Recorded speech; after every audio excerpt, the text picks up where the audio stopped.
Hey everyone, and welcome to today's webinar, 5 essential questions to consider before putting your travelers back on the road. My name is Alex Campione. I am the Director of Sales Enablement here at Corporate Traveler, and I'm so excited for you all to have joined us today. I think it's going to be an awesome session. Before we do kick off, just a couple of quick housekeeping items. The first is that today's session will be recorded. We'll send out that recording within 48 hours. The second one is please send any of your questions through to that little chat box. We'll get to as many as we can at the end of the session. We are in for a real treat today. I am delighted to welcome security expert Jake Trees from Internews. Jake is also one of our awesome Corporate Traveler clients, so excited to have him, as well as Trevor Brink, who now leads digital here at Flight Centre Travel Group, but previously led our client relationship team for several years and provided consulting for many of our key accounts. So without further ado, Trevor, I'll go ahead and pass it over to you and Jake to dig into today's session. Thanks. Great, thank you, Alex. Really excited to be here and especially tackling a topic that is so relevant in today's landscape, something that's really impacting all of our customers and prospects across the industry. I just want to start off quickly by sharing some background about myself and some key facts, and then I'll kick it over to Jake to actually start the session. So as Alex mentioned, my name is Trevor. I sit here in Washington, D.C. and oversee the digital experience for Flight Centre Travel Group, which is the parent company to our Corporate Traveler and Stage and Screed brand, among a host of many others. What that role means is really I'm just responsible for all of the client-facing technology and products that our users interact with on a day-to-day basis. I did come from a former customer success manager position where I worked with our key accounts on the West Coast to manage their programs and really optimize their travel dollar and manage their risk as well. So a few of the companies I used to work with are listed on the screen here in REI, Auth0, and Textile Fashion Group, which is the parent company to Kate Hudson's Fabletics and Rihanna's Savage X Fenty line. So just a few names that you might recognize. On a personal note, I'm a big sports fan, which makes this current landscape where there's no sports especially painful. I really like to play volleyball, softball, and basketball, and I'll watch pretty much anything that comes onto the screen. And I also just wanted to share a little bit about my travel experience. I listed on the bottom here that I visited 45 of our 50 states, and I really attribute that to my passion for travel and for the travel industry and how I got into this career. I took a cross-country cycling trip for people with disabilities in college with my fraternity and got to see parts of the country and different subcultures, essentially that were part of our larger society that really sparked an interest coming from a very small town in the Pacific Northwest. So that's a little bit about me. I'm going to kick it over to Jake to introduce himself and we'll get going. Thank you, Trevor. Hello, everyone, and thank you so much for taking the time out of what I'm sure is an incredibly busy schedule that you guys are managing. I am the Global Security Director for a nonprofit called Internews, and we have about 40 offices, or we're in about 40 countries. We send travelers all over the world, quite a few domestically, and then most of our travel is international. And my job really is to manage global risk on behalf of Internews, and specifically a large part of your risk portfolio is your travel risk portfolio. And so we, of course, are a client of Corporate Traveler, and they are a big, huge partner in helping us manage that corporate level risk. And one of the things that we are doing internally right now is really looking about kind of the topic of this conversation that we're having today, which is, post COVID-19, when we need to get back on the road. What are the things that we are going to need to do differently? What are the things that we can start doing now? And then and also, what are the things that we shouldn't really be spending a lot of emotional or work energy on at the moment because there's so much unknown. I have a little bit less of a fun life than Trevor. However, I have traveled a lot and I continue to travel, but I think the most significant thing that's happened to me over the last couple days is I have fully given into the COVID haircuts. And so as you have seen here, my front looks quite fine. However, we won't be doing any turning my head left or right because we start getting into a very bad situation there. I'm currently the vice chair of the United States Department Overseas Security Advisory Council International Working Group, and I sit on the CAG. We had a meeting last night, and it was fantastic to talk with those folks because they shared a lot of their kind of very diverse and broad experience, and I think that's really going to help us out today as we go forward with our conversation. As we get started, I thought it would be helpful that we all ground ourselves because there is such a large group and diversity of folks represented on the call today in a framework that Trevor and I are going to use as we go forward. And the framework, and I'm sure we've all heard it in one way or another, in one language or another, is duty of care. And that really is an organization's moral obligation and legal obligation to its staff. Contractors, volunteers, family members, and it depends how every organization can interpret this duty of care slightly differently. The key is that understanding all the categories of staff that you have and how your individual relationships with them, both from an HR, legal, security, support perspective, changes. Depending upon the way in which you have engaged those staff members. The moral side here is really the what's in your organization's DNA. How do you treat your people?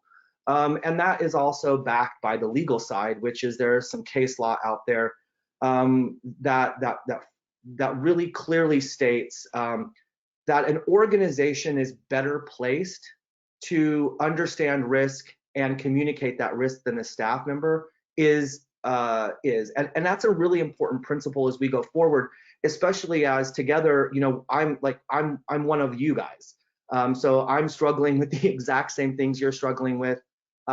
If I was to, I don't know everyone on this call, but if I was to imagine, I don't imagine many of you are in 20-person shops where you can task things out, and you're having to do a lot yourselves.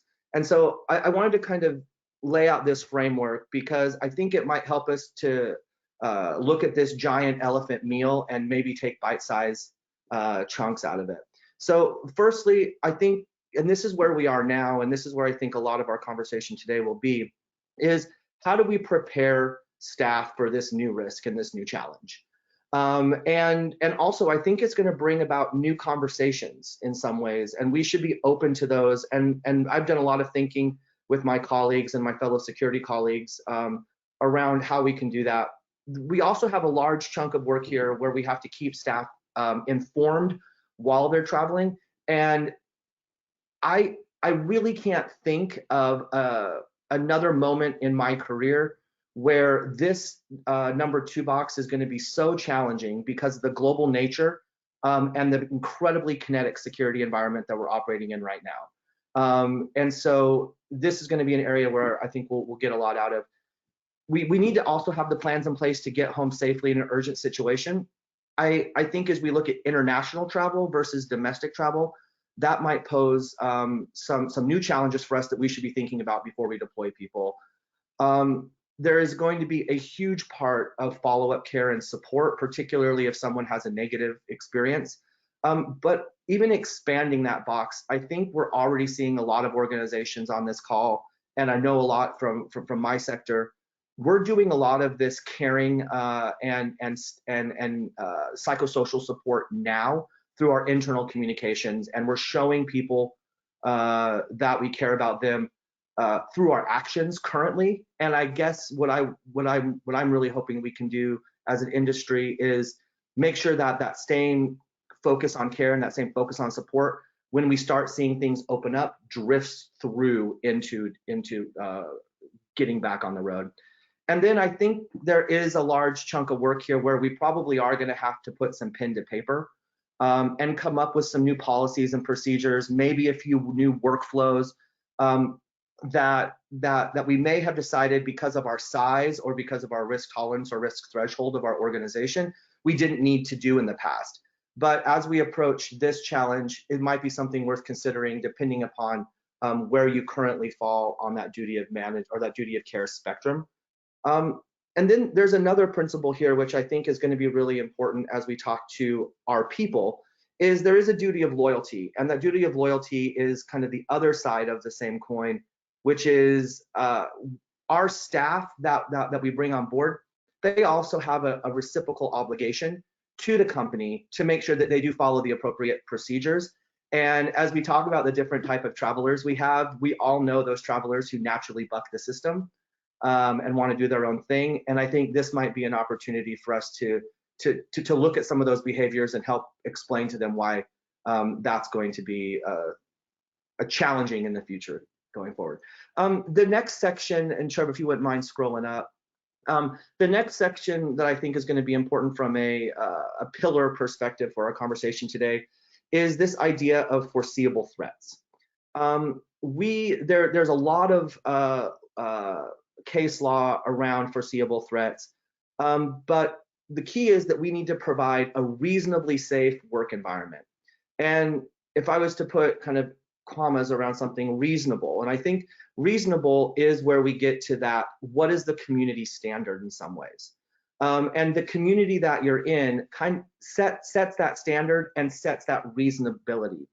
And so understanding that we do have to do some baselining, and the more kinetic the environment is, the more things are changing swiftly, the more baselining we have to do to make sure that we remain within that community standard. And then we also need to, as organizations, foresee the dangers and understand that we need to be having those conversations with our staff before they experience those dangers. And this is, I think, going to be particularly challenging for some of us, where we looked at domestic travel as maybe not as dangerous as other travel. Well, now we might need to look at that slightly differently going forward. So I think those are two principles that'll help us as we drive through the conversation today. Cool, thank you, Jake. It really helps to have that kind of framework as we start to talk about these essential questions as we look to come back into travel. I know we've got a large group of folks on the phone with various levels of expertise within security and duty of care, and oftentimes people that are running travel programs in a startup to mid-market space that may be wearing one of many hats. So I think the goal here is really to give you something tangible that we can walk away with and really start a duty of care program knowing that everything's changed within the industry and within a program. So that leads us really nicely into this first question. What is the current state of play and what's next? And I'll actually kick us off here, Jake. Just kind of talking from a travel perspective and from an industry or supplier angle, everything is different. We're all working from home. Everybody on the call is probably working from home. If you've got a child, we have a whole slew of new coworkers, as evidenced by that second photo on our screen here. Masks have become the norm, and travel has been one of the industries that's been mostly impacted. We've gone from record sales and revenue year over year, an increasing industry where people are traveling for business, traveling for leisure, and really kind of brought us to our knees. So in our industry, in the corporate space, as a travel management company and speaking with colleagues from other companies, we've seen a 95% drop in sales and revenue year over year, which is pretty big. Suppliers are cutting their capacity and looking at a lot fewer routes. They're also looking at furloughs of their employees. It's really kind of level set us and put us back to square one to think about what is going to happen for travel specifically. So to give you some context for just how impacted this is, in addition to the capacity and the sales figures I kind of given you earlier, airlines have cut their capacity to about 25% of the seats that they had been operating in January. Hotels are sitting at an average of 22% occupancy, coming from some of our big markets like San Francisco and New York and places that hover around 100% occupancy year round. That is a pretty big drop off in demand. And TSA has reported the lowest amount of folks going through their checkpoints across the nation in the last couple of weeks. Just 97,000, I think, was the number that had come through, I want to say last Tuesday. And in comparison, that is about half of the volume that was coming through 2 weeks prior. And, a far cry from the 2.1 million passengers that were going through checkpoints this time last year. So big drops. I think as we're looking about what's next for the industry, we're all kind of in a similar position where we're watching the news. I know Anderson Cooper's kind of been my new best friend and trying to figure out what's coming on in the future. Travel is going to be a similar situation. I don't think we're going to come back into the same level of volume that we were looking at in January or the last quarter. We'll start to see a bit of a slow trickle in the same way we're looking to kind of open the society up a little bit. We'll start to open up for essential travelers, get essential activities back out on the road.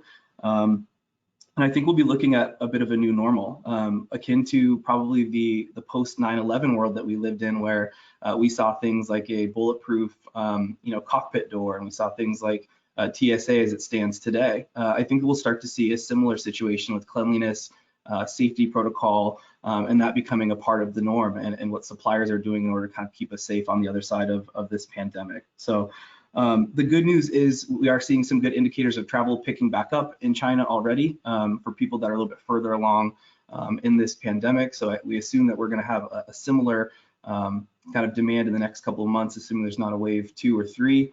And I think that because we're here in the US with a rather large footprint, I think we'll start to see that domestic coming back a little bit first. Business travel coming before leisure, just knowing that there are some essential activities we've got to keep revenue coming in the door. Executives got to make things happen. So I think we'll start to see that in the next couple of months. And the last thing I'll share is just that came through an announcement this morning that airlines have kind of agreed on a bailout of $25 billion worth of aid coming from Congress. So details are still kind of forthcoming, but it is kind of positive for us to know that suppliers will still be making it through. And us here at Corporate Traveler and at Flight Centre, we have done our own round of funding in order to make sure that we're here on the other side of this pandemic to take care of our customers. So if nothing else, do feel like we can weather the storm.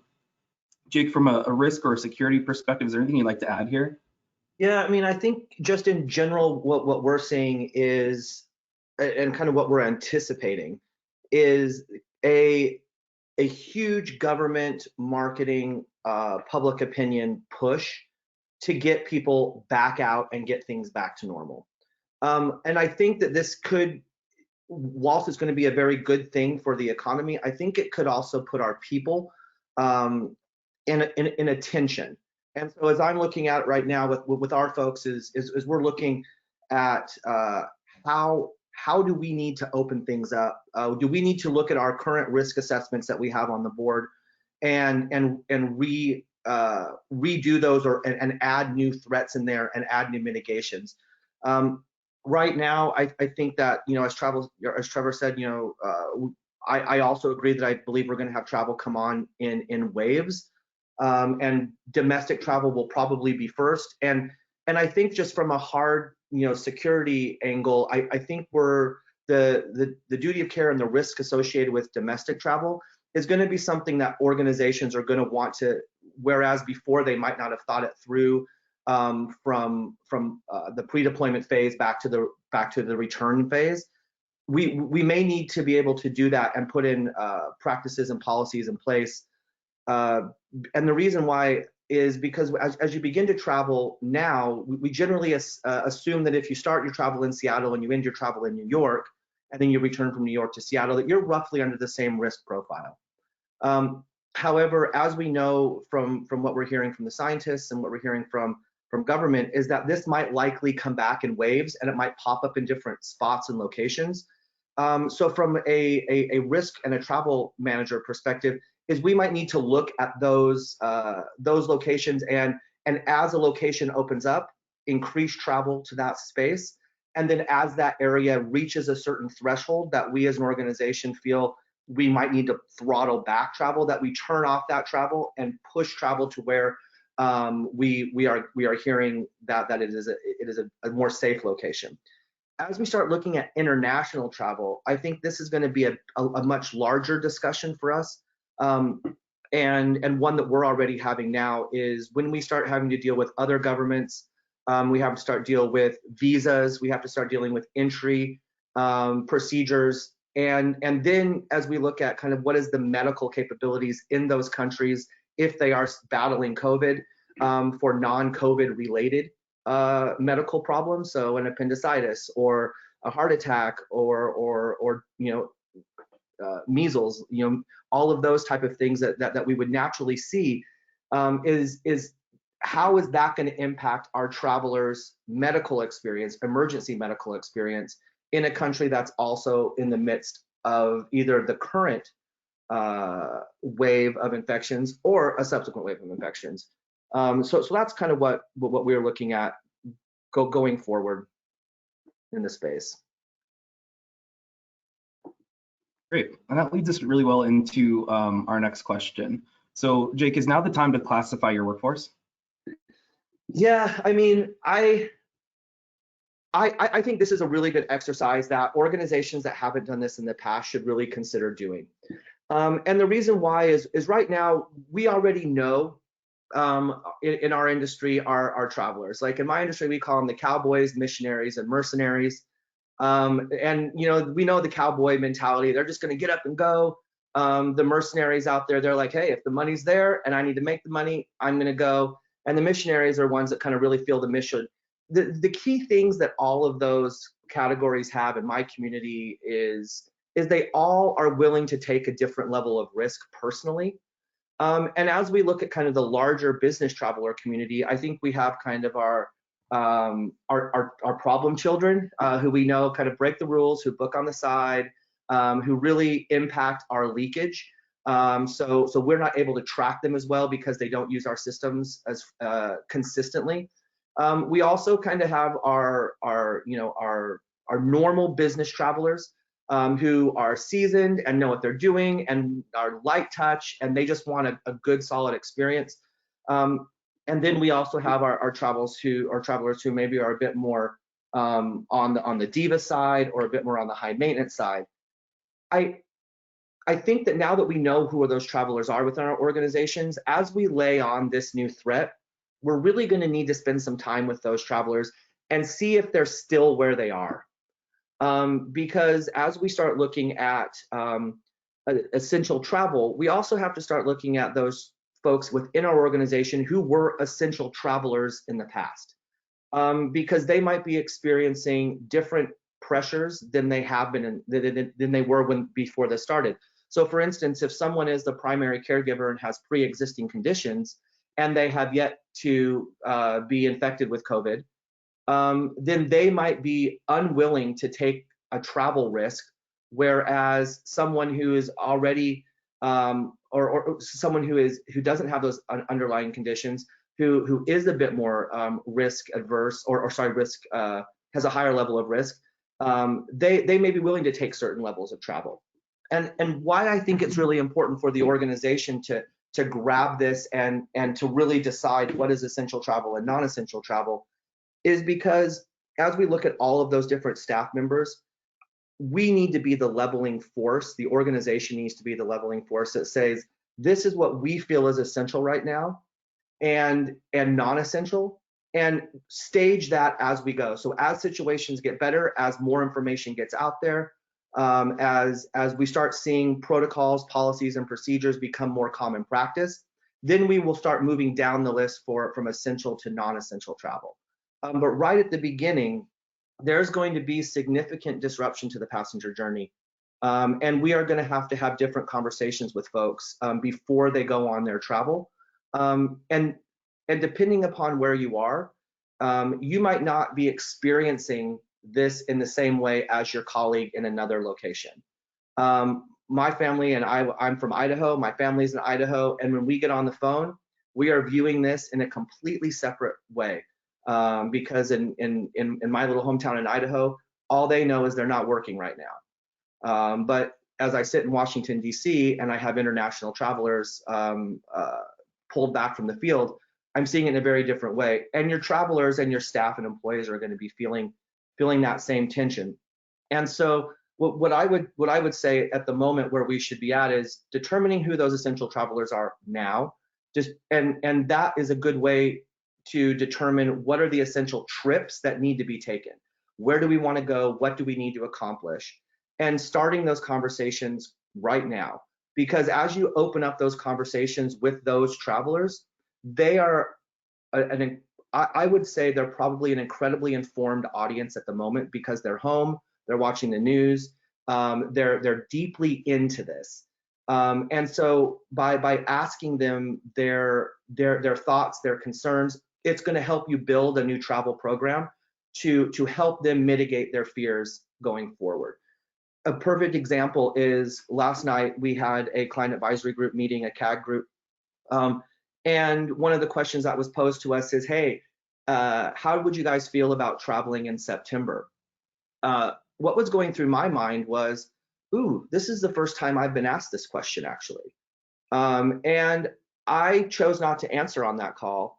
And I have a solid understanding of risk, and I have a deep understanding of where we are right now as a traveling community. But as I looked at that, I was saying, we need to be having these travel questions with our staff right now, because on that call, we had some people who are like, I'm ready to get on the plane right now. And we had other people who were like, maybe not. So I think it is important to be determining who's traveling, who's not traveling right at the moment. Sorry, do you want to scroll down, Trevor?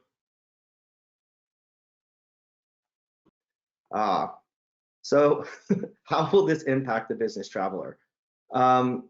This, Trevor, I mean, I think maybe you should go first here from your perspective, and I'll go through, then I'll talk about it from my staff's perspective. Sure thing. Yeah, I'll hop in. So I travel about 80% of the time when we're not in this current situation like today. So it's something I've actually thought about a lot from my own personal experience, and also somebody who oversees technology that our end users and the travelers use. Like, what's their mindset? Where's their attitude at? I keep coming back to this this kind of hierarchy of priorities. And in a pre-COVID world, that could be loyalty driven. You could have an executive that was looking really just to get from point A to point B in the fastest way possible, to spend as much time with their family. Or you could have the person ready to take 3 or 4 stops to stay with their loyalty. And you also had the folk who's really looking after the company dollar and trying to get the best fare. You've got all different traveler types and preferences that come into play. I don't think that we're going to look at anything different in a post-COVID world, with just the exception of an inclusion around safety and cleanliness. What is the level of risk that you're assuming by doing any number of your core functions? And I think it's summed up nicely, or looked at graphically based on what we have on the screen today, and walking through that mindset of what the traveler psyche is before trip. You mentioned that CAG question last night that we posed to you, asking whether you're ready to travel or not. This is that pre-travel experience, the planning, the mentality and the feeling that a traveler is, am I ready to hop back into that plane and take this trip? All the way up into planning. So do we need to look at, from my perspective, surfacing like risk information in the shopping flow? Should we be educating or informing people based on where they're headed and what the current community outbreak looks like at the moment? Like, those are the type of things that we should be thinking about pre-travel. And this picture you can see it looks like an Uber driver or a Lyft driver. I've been thinking a lot about like that share economy. So we would get a lot of questions prior to this pandemic, where people were asking about, why can't you integrate Airbnb? We did have an integration for Lyft and Uber in our mobile application that was used quite heavily. People were really relying on that. I personally am very hesitant to hop back into an Uber or Lyft where I don't know what the cleanliness standards are of that driver. So I'm going to gravitate toward like a car service, for example. And is that something that our travel managers on the call should be thinking about? Is there going to be an increased cost because we need to keep the security and the safety of our travelers front of mind? While on travel, the airport experience, looking at like actual suppliers, I think we're already starting to see a shift here, especially with the in-flight experience as well, where we're starting to see like Delta throughout yesterday, for example, that they're going to be boarding their flights in chronological order, so back of the plane forward, so that there's less interaction between people as they're walking by folks on the rows. I think that we'll start to see a lot of airlines, a lot of hotels coming up with a similar kind of point of view or an opinion about the safety standards and cleanliness, and we'll have a new gold standard, what is expected. I think in the short term, we'll see a lot more traction with like your luxury hotels, because those are the ones that can afford and will commit to those certain level of standardness, that cleanliness, excuse me, as opposed to maybe your budget-friendly hotels that may not have the means to deep clean a room each time or have the staff to facilitate that. I did also want to touch on this, just that a number of suppliers in the industry, in addition to the travel management companies, have been massively impacted. So they are really, really eager to work with our corporate travel partners, especially in the startup to mid-market. So it's a great time to be having conversations about 2021 plans when you guys are back out on the road, looking at getting extensions of contracts, for example. A few car rental companies, if there's like a rebate program in place that's meant to expire at this quarter, now would be a great time to see if we can extend that. It's going to build a great relationship with that supplier, knowing that you're in contract for longer, and you can kind of deter knowing that your volume isn't what was promised and you'd be missing out on that rebate. So for the actual traveler themselves, there's also impacts on like elite status. So I'm like a very big Alaska traveler. Anybody in our business knows that I'm like pretty gung-ho about that airline. They, along with a number of other carriers, the big three in the US, have actually extended elite status onto 2021, and hotels are starting to do the same thing, starting with Hilton, Marriott, and the like. So I think we'll start to see that kind of pivot and keep continuing on because that group and that sector is really eager to work with the business traveler. That's where we have a higher average ticket price, we have a higher average hotel room, and this is the group that they really want to cater to. So I think we'll start to see very traveler-friendly policies and procedures coming out on the backside of this. Jake, I'm curious to know like what your thoughts are, what you're hearing from your Internews travelers, knowing that they travel to a little bit higher risk destinations. Yeah, so from our perspective, what I'm thinking that we're going to start to see, and we already are starting to see it now, is depending upon your organization's current risk threshold. And what I mean by that is if your organization is fairly risk adverse, maybe doesn't have as deep of pockets as others, and are looking at kind of the financial elements of not achieving your duty of care, we're going to see a lot of organizations, and I think there's a lot of folks that are in this space right now, is what new things do we need to do with our staff around informed consent? How do we have to have these conversations with staff to say the experience that you've had in the past while traveling with us might not be the same experience you have going forward, and also we're really gearing up for those travelers who are totally gung-ho and are willing to kind of like, you know, say, okay, let's get out there, to really slow them down a little bit, you know, not slow their travel down, but slow the decision down, so that way you can have this conversation with them about the changed world, the changed risks, really look at their destination and make sure that they have the information they need, which I think leads us into our next point here is our shops are small, and so from our perspective, we really need to, at least what I'm doing here at Internews is utilizing our third-party suppliers a lot more here. I'm utilizing Corporate Traveler a lot. I'm currently a member of one of the travel management companies,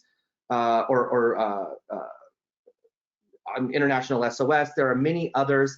They have tools and systems in place that also allow me to punch above my weight as a travel manager and a security director. And one of the things that I'm asking them to do, and one of the things that I'm preparing ourselves internally, is I need to know a lot more information about the destination that the traveler is going to.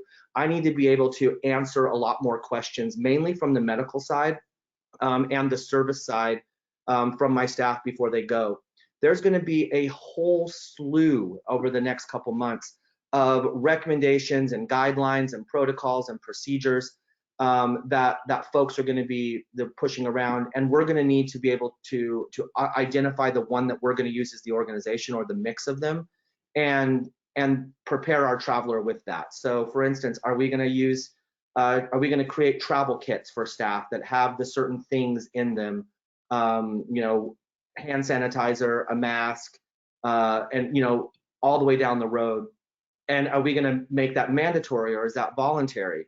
How are we going to have that? How are we going to have staff, you know, start their travel journey?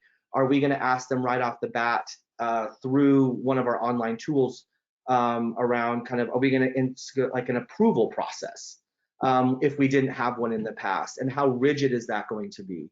How are we going to track those travelers as they go?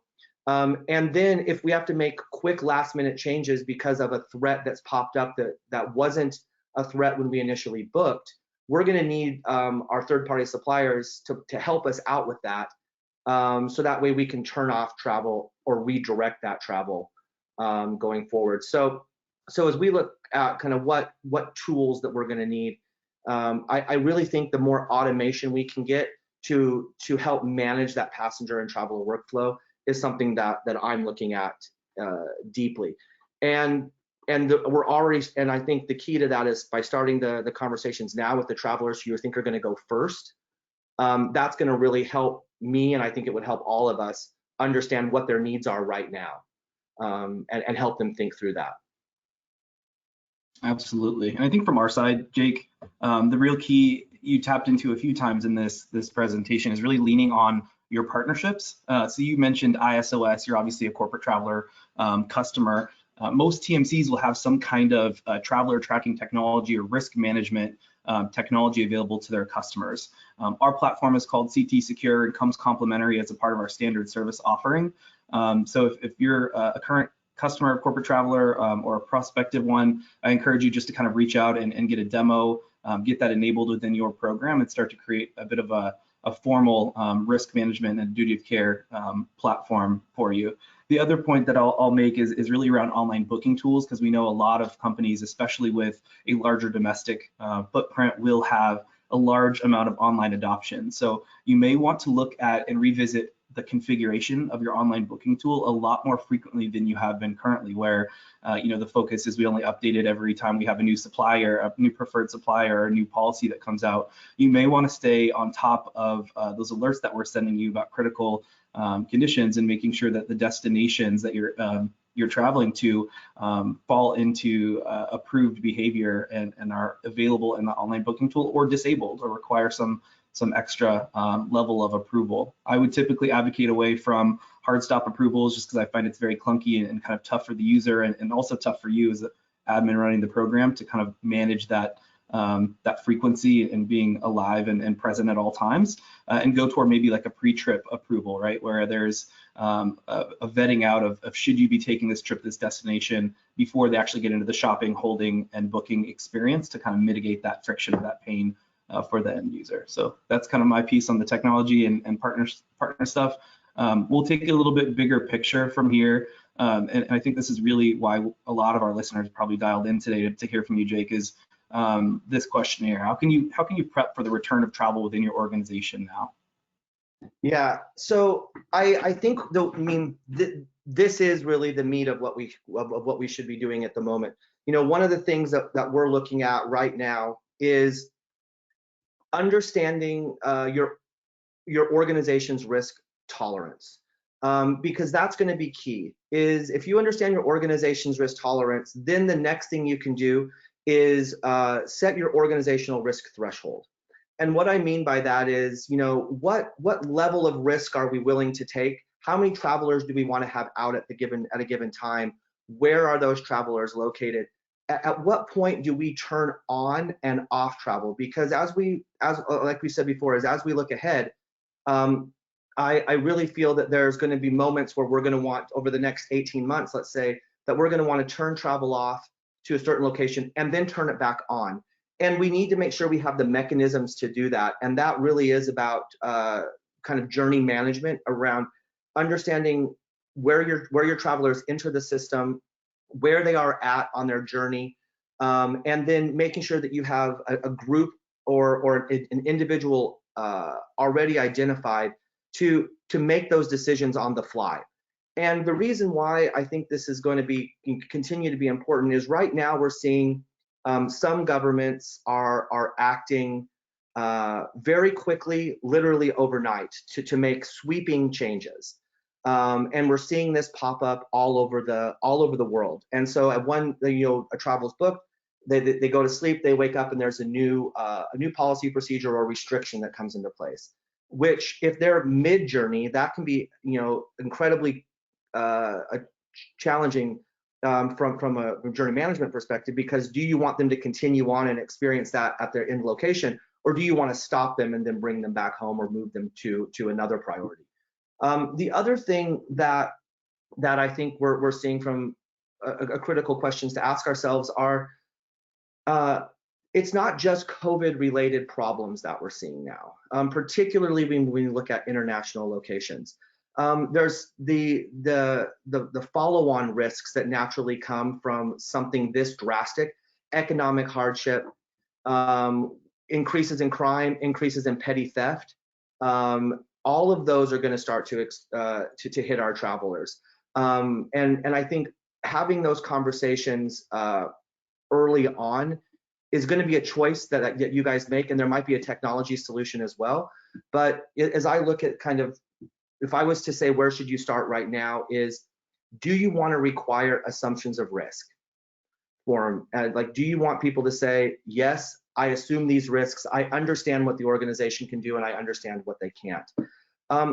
Developing your policies and procedures for how you're going to determine the various decisions and conversations you have, and not just at the headquarters level, but at the field level as well, or your site level. And then, you know, for us, we really are looking at how do we separate out the noise right now from the facts, because the facts are what we need to be able to serve up to decision makers, and that is going to help us train our staff on our new policies and procedures, and that's going to help us prepare staff to get back on the road and feel comfortable getting back on the road. And then the last bit I would say kind of is, which I think would be a big piece of work, is the events, or in the event of illness, is what happens if your employee gets ill whilst they're traveling. I know right now we say call this location or call that location. Having those a real understanding up front of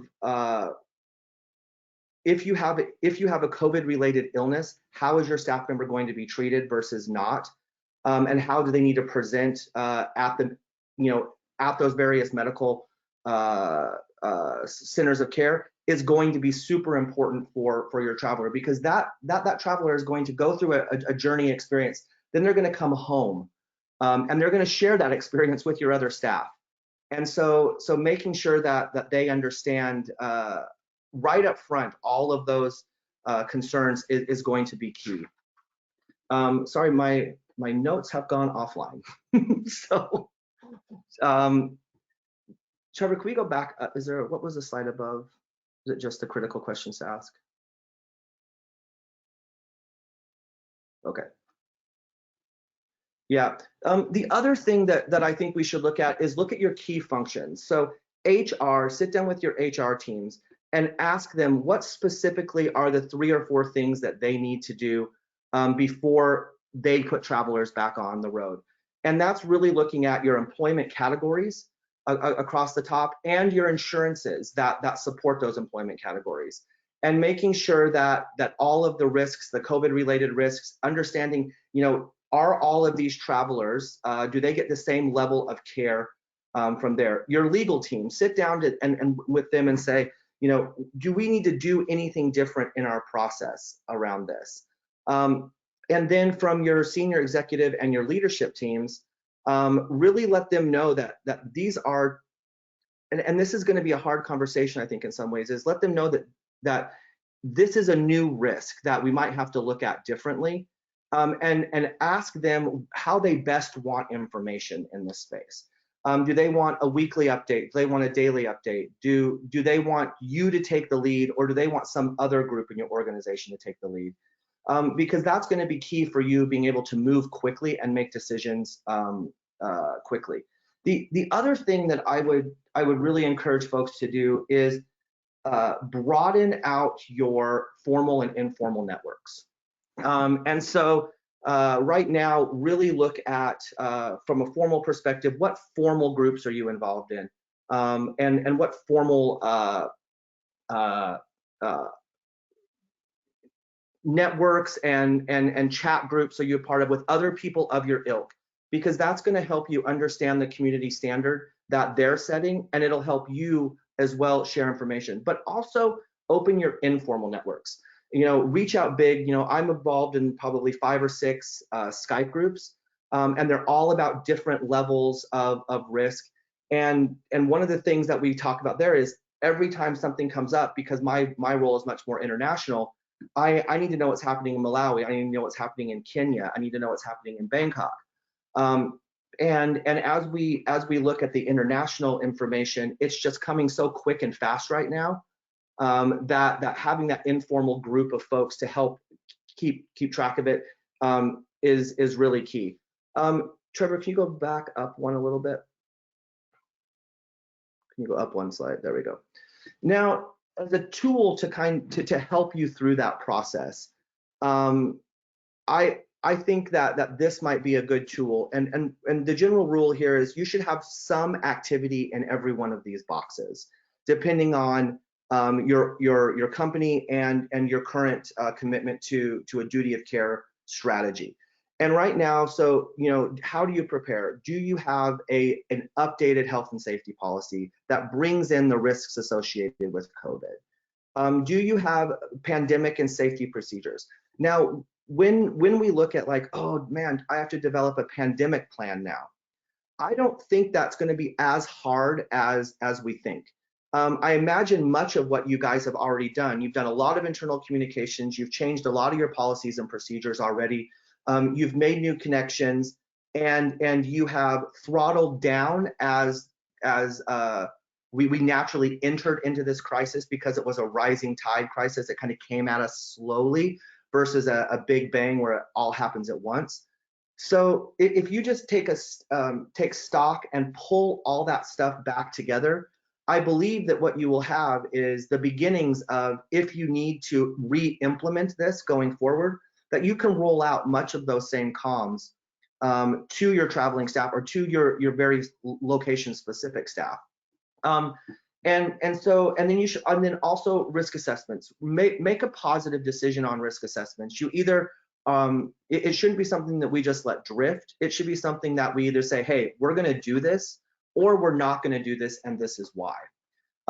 Some areas we are going to need new risk assessments. I would say international travel should probably get a new risk assessment, just because there's so many variable parts there that you're going to want to take into consideration. And I also think it's going to prepare you for when you're sending staff to answer the questions that they have.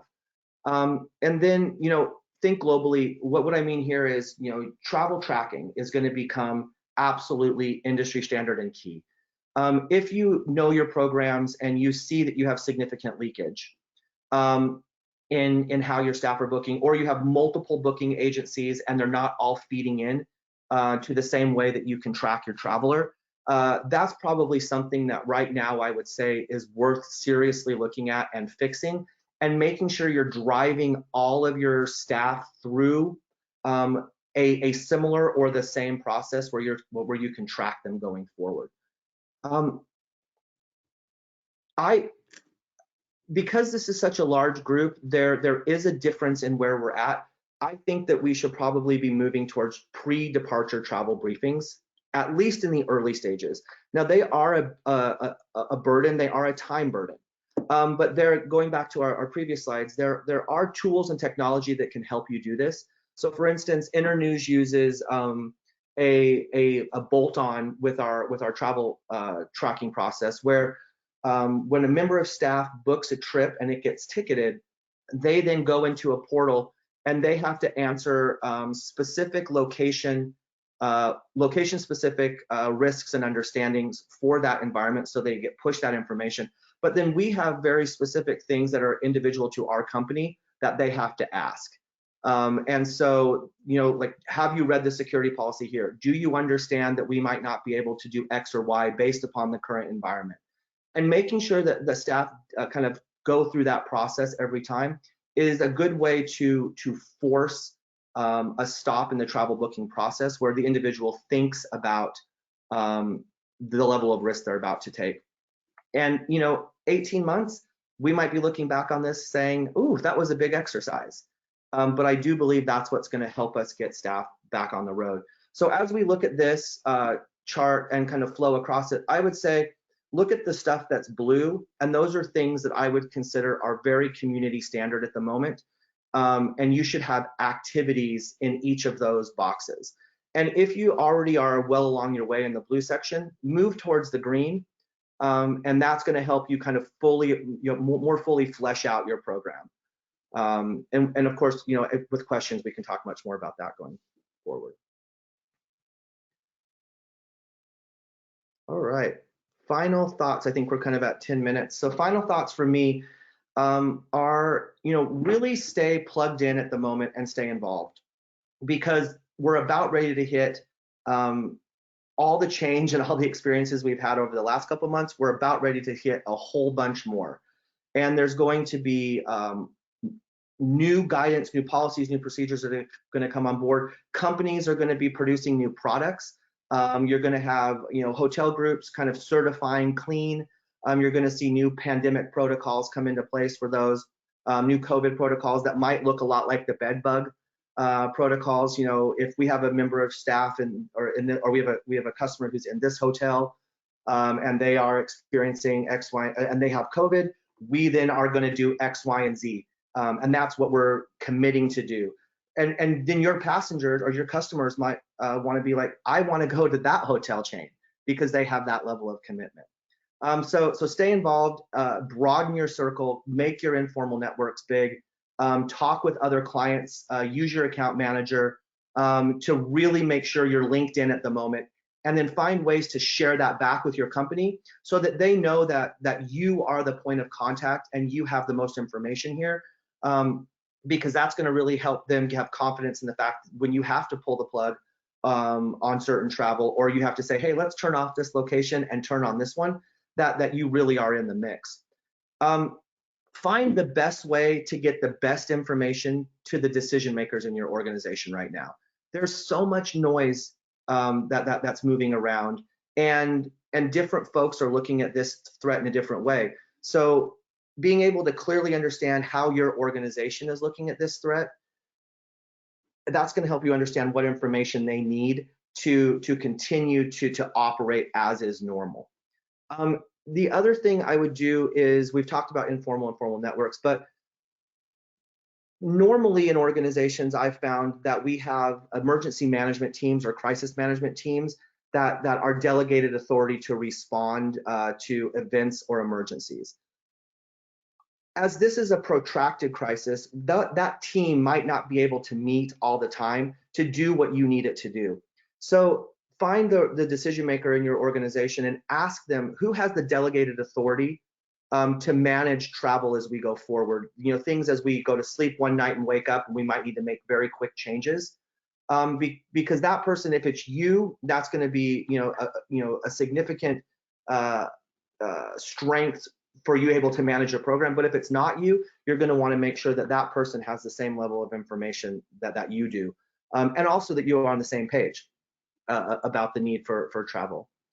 And then lastly is go through all of these bubbles that we have at the bottom, and maybe spend time with them now where we have a little bit of quiet time with the travel, and ask them specifically what they feel they need as department heads or department leaders to reboot travel. And that's going to help you line out your task list that you might need to accomplish, and what you can talk to Corporate Traveler about, or you can talk with your suppliers about how they can help you feed and support that. Great. Thank you, Jake. That was super informative. Really appreciate you sharing that. I'm going to kick it over to Alex and open up to questions now.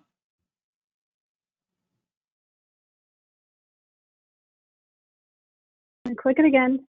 Hey, Jake and Trevor, thank you guys so much. That was super informative. In the interest of time, I'm just going to keep it short with our questions, but we did have quite a few come through. One specifically kept coming up around what is it going to be like on board when you're talking about the traveler experience in terms of being in flight? So are airlines expected to be social distancing on board?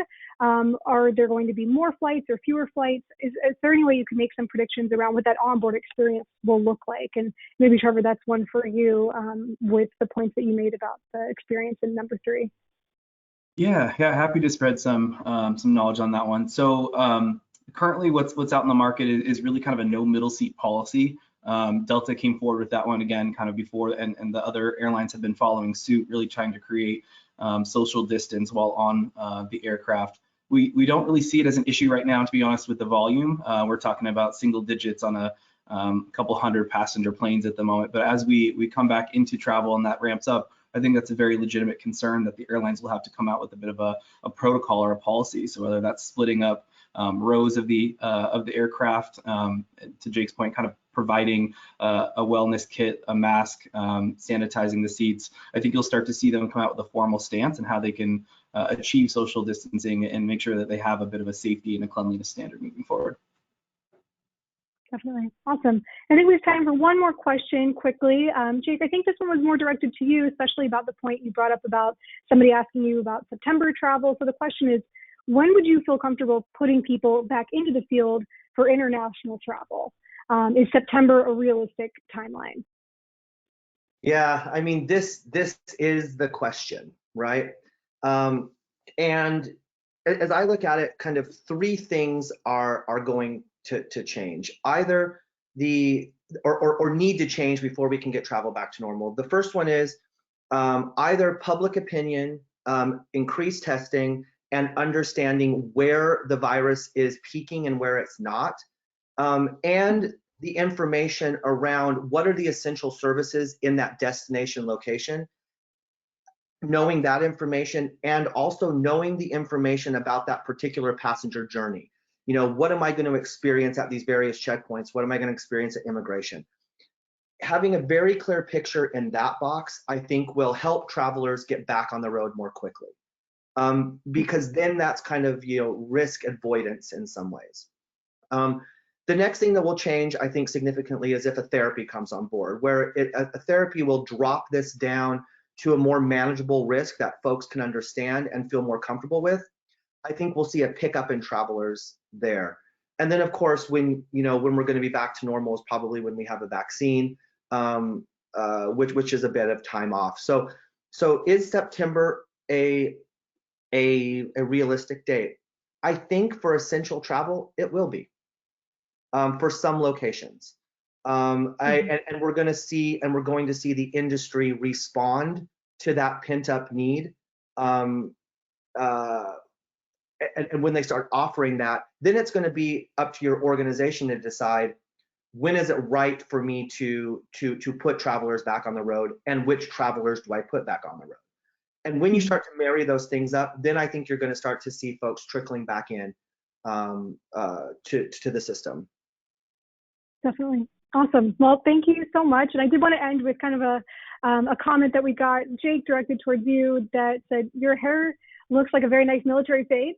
I'm sure it will reach the length of your beard in no time. So a little shout out there from the audience. Well, thank you, Jake. Thank you, Trevor. And thanks to everybody on the line that joined us in today. We'll be sending out the recording, and we've also gotten a few requests for the deck as well. So we're happy to share that too, as well as a few other resources that might be helpful as you kind of manage and understand what's currently going on in the landscape we're talking about. So thanks everybody so much, and we will see you on our next webinar. Until then, stay safe and healthy. Thanks, everybody.